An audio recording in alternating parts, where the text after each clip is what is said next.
60 Minutes Rewind. Who's the world's greatest conductor? You could debate that question for days. Who's the world's most precocious conductor? Hands down, Gustavo Dudamel, a shaggy-haired prodigy from Venezuela who has become classical music's newest rock star. Gustavo started taking music lessons when he was 4. When he was 15, he was named conductor of Venezuela's National Youth Orchestra. And then, 10 months ago, at the ripe old age of 26, the Los Angeles Philharmonic hired him as its next music director. Gustavo Dudamel is simply the hottest thing to hit classical music since Leonard Bernstein. But in the world of music, why talk? Better to look and listen. But brace yourself.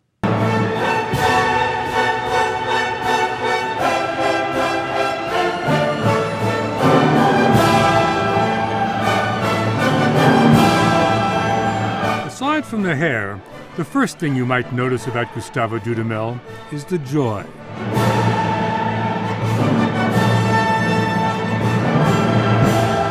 The exuberance, the passion, the energy with which he conducts.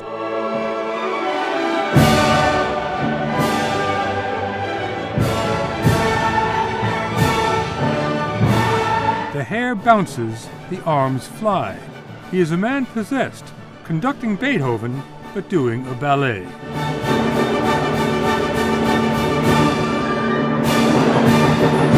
Watching Dudamel conduct is mesmerizing, and audiences around the world can't get enough of him. But don't think of him as a talented newcomer. Despite his youth, Gustavo sees himself as a weathered veteran. I'm not too young. You're not too young. Oh, I'm 26. You're an old man. I'm a very old man. No, I feel, I started to conduct orchestras when I was 12 years old. When you see yourself described as a genius, as a prodigy, My God. a wunderkind, My God. how do you react? Not true. Not true. Not true. No. I think that I need to learn a lot. A lot. I think that this is my beginning. Gustavo exploded onto the international stage in 2004 with a lot less hair, but just as much energy. He was one of the youngest people invited to compete for the Mahler Prize, the world's most prestigious competition for young conductors. And he won. One of the judges was the LA Philharmonic's conductor, who after seeing Gustavo called Los Angeles to talk to his boss, Deborah Borda. He said, well, actually, I just saw the most amazing young conductor. He's a 24-year-old Venezuelan kid. He barely speaks English. And Deborah, he's a real conducting animal. A conducting animal. A conducting animal. It was the beginning of a global phenomenon known as Dudamel mania. Newspapers and magazines started covering his every move. A German company signed a recording contract with him. He was sought after to conduct orchestras around the world. Even the Pope commanded a performance. But the music world was stunned when the Los Angeles Philharmonic hired him to be its next music director. I think that the atmosphere exists here for him to really change musical history. Change musical history? Gustavo has an ability to communicate what is passionate and vital about music in a very 21st century way. And there's no place better to showcase those abilities than Lucerne, Switzerland, home to the world's most revered orchestra festival. This is really beautiful. Gustavo was in town with his wife Eloisa to conduct the Vienna Philharmonic. In between rehearsals, he cloistered himself in his hotel room, studying the score for one of the biggest performances, well, of his life. Is this the first time you're conducting the Vienna Philharmonic? It's my first time in real version of the orchestra. I was conducting when I was a kid. In your imagination? In my imagination, yes. I remember when I was 6 years old, I was conducting all this concert in my house. But now it's real. This note, we need to have really, really, really heavy, short, and fortissimo. Bam! Every conductor knows what he wants from an orchestra, and it's his job to get it. So here was this kid from Venezuela telling musicians from the venerated Vienna Philharmonic, many of whom were old enough to be his grandparents, that what he wanted from them was blood. It's good, this, but the blood is not coming. You know, you are killing really wild. But it's without blood. The blood needs to be in your face. Yeah.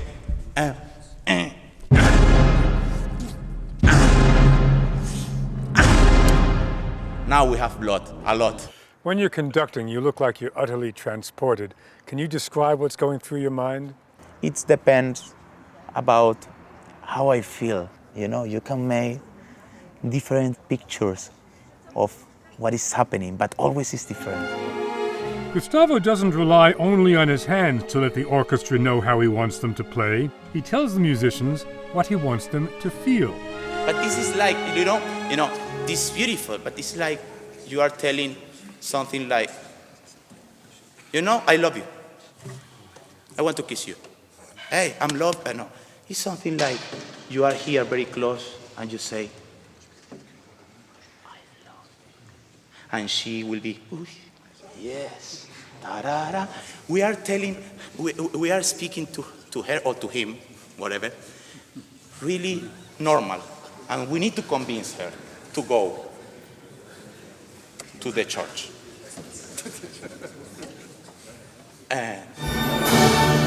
The performance was a triumph. It brought even the taciturn Swiss to their feet. Thank you. Vodka. When it was over, the Wunderkind was drained. It's not vodka. It's water. This was a big party.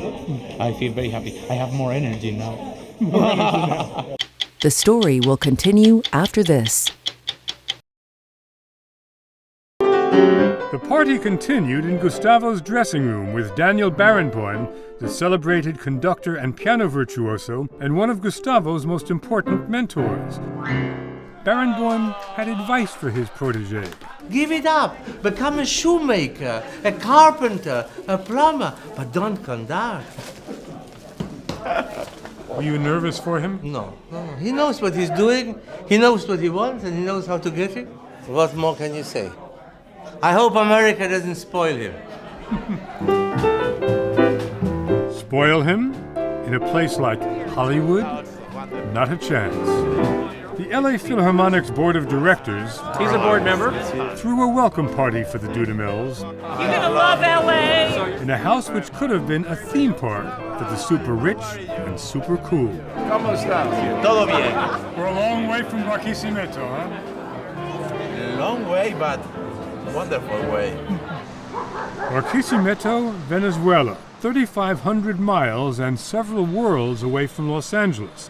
That's where Gustavo was born and raised. His father played trombone in a salsa band. Did you consider playing the trombone? Absolutely, but my arm was too short, you know, and was very sad. And then I started to study violin. Crazy. Gustavo was still studying the violin when we first met him 8 years ago. But he was beginning to switch to conducting. He was a little nervous, he admits, but he had a steady hand. He was in a music program which is a Venezuelan innovation. It is called El Sistema, the system, and it takes children, 250,000 children, almost all from poor neighborhoods, and teaches them how to play instruments. This has led to hundreds of youth orchestras sprouting up all over the country.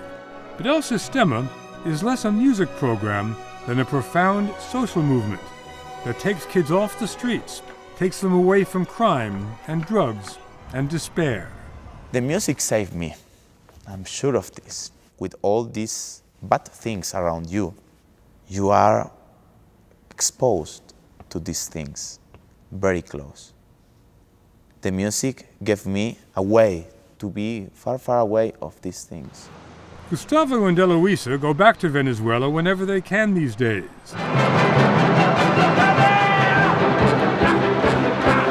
But when he's in his hometown of Barquisimeto, where does he hang out? With one of the orchestras he's been conducting for the last decade. Here was the conducting animal, back in his natural habitat, the Venezuelan system of youth orchestras. The best musicians from the system make up the Simón Bolívar National Youth Orchestra. They were preparing for their first American tour. They're all under 25 years old.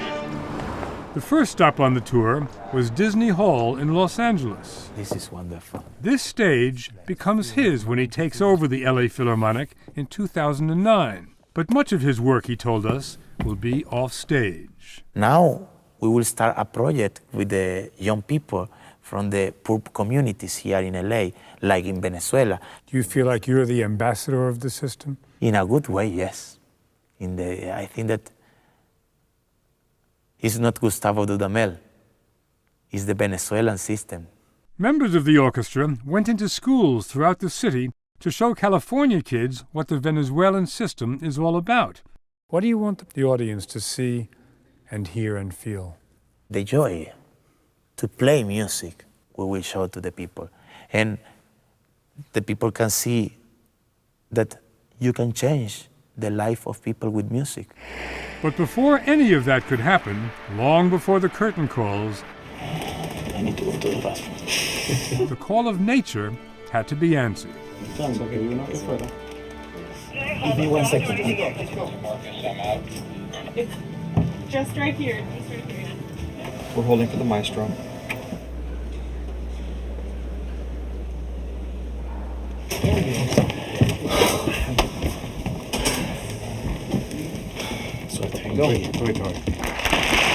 The music that night was worth waiting for, composed by Leonard Bernstein, that other child prodigy Gustavo is often compared to.